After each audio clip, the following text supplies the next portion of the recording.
মিলে মৰাণত এটা বৌদ্ধিক পৰিৱেশ সৃষ্টি কৰিছে আৰু অসমৰ বহুখিনি স্বনামধন্য ব্যক্তি চিন্তাশীল ব্যক্তি ইমৰান শ্বাহৰ পৰা আৰম্ভ কৰি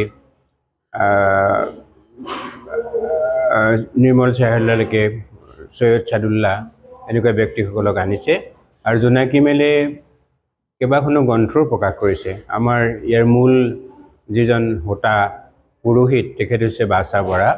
আজি বাছা বৰাৰ চিন্তন মনন নামৰ এখন গ্ৰন্থ প্ৰকাশ হৈছে।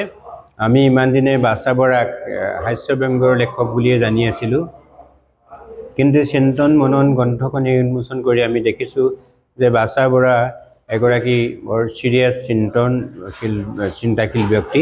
এইখিনি তেখেতে চিন্তাশীল প্ৰবন্ধ লিখিছে আৰু জোনাকী মেলৰ যোগেদি মৰাণৰ বহুখিনি লিখকে আত্মপ্ৰকাশ কৰিবলৈ সুবিধা পাইছে।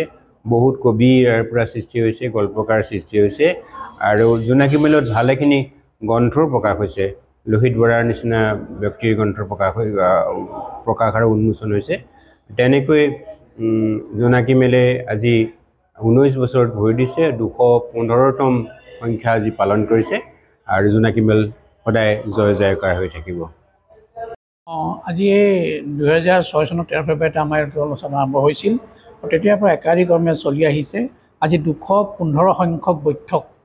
আজি 215 সংখ্যক বৈঠকত আজি বিষয়বস্তু দিছোঁ অসমীয়া সাহিত্যত হাস্যব্যংগ।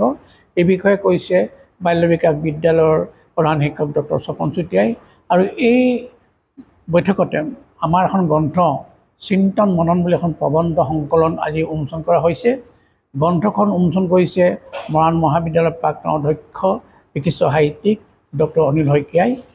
এতিয়া মেল চলি আছে আৰু মৰাণবাসী ৰাইজে যিধৰণে আমাৰ অনুষ্ঠানটো আঁকোৱালি লৈছে মই সঁচাকৈ বৰ ভাল পাইছোঁ।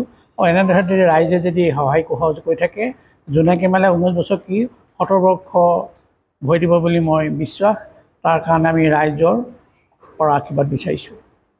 মেলে মৰাণত এটা বৌদ্ধিক পৰিৱেশ সৃষ্টি কৰিছে আৰু অসমৰ বহুখিনি স্বনামধন্য ব্যক্তি চিন্তাশীল ব্যক্তি ইমৰান শ্বাহৰ পৰা আৰম্ভ কৰি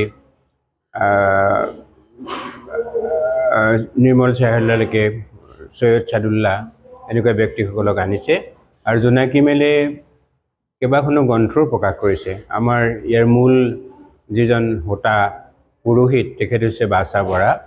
আজি বাছা বৰাৰ চিন্তন মনন নামৰ এখন গ্ৰন্থ প্ৰকাশ হৈছে।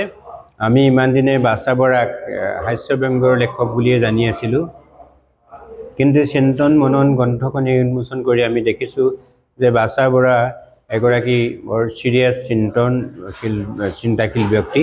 এইখিনি তেখেতে চিন্তাশীল প্ৰবন্ধ লিখিছে আৰু জোনাকী মেলৰ যোগেদি মৰাণৰ বহুখিনি লিখকে আত্মপ্ৰকাশ কৰিবলৈ সুবিধা পাইছে। বহুত কবি ইয়াৰ পৰা সৃষ্টি হৈছে, গল্পকাৰ সৃষ্টি হৈছে আৰু জোনাকী মেলত ভালেখিনি গ্ৰন্থও প্ৰকাশ হৈছে। লোহিত বৰাৰ নিচিনা ব্যক্তিৰ গ্ৰন্থ প্ৰকাশ আৰু উন্মোচন হৈছে। তেনেকৈ জোনাকী মেলে আজি 19 বছৰত ভৰি দিছে, 215তম সংখ্যা আজি পালন কৰিছে আৰু জোনাকী মেল সদায় জয় জয়কাৰ হৈ থাকিব।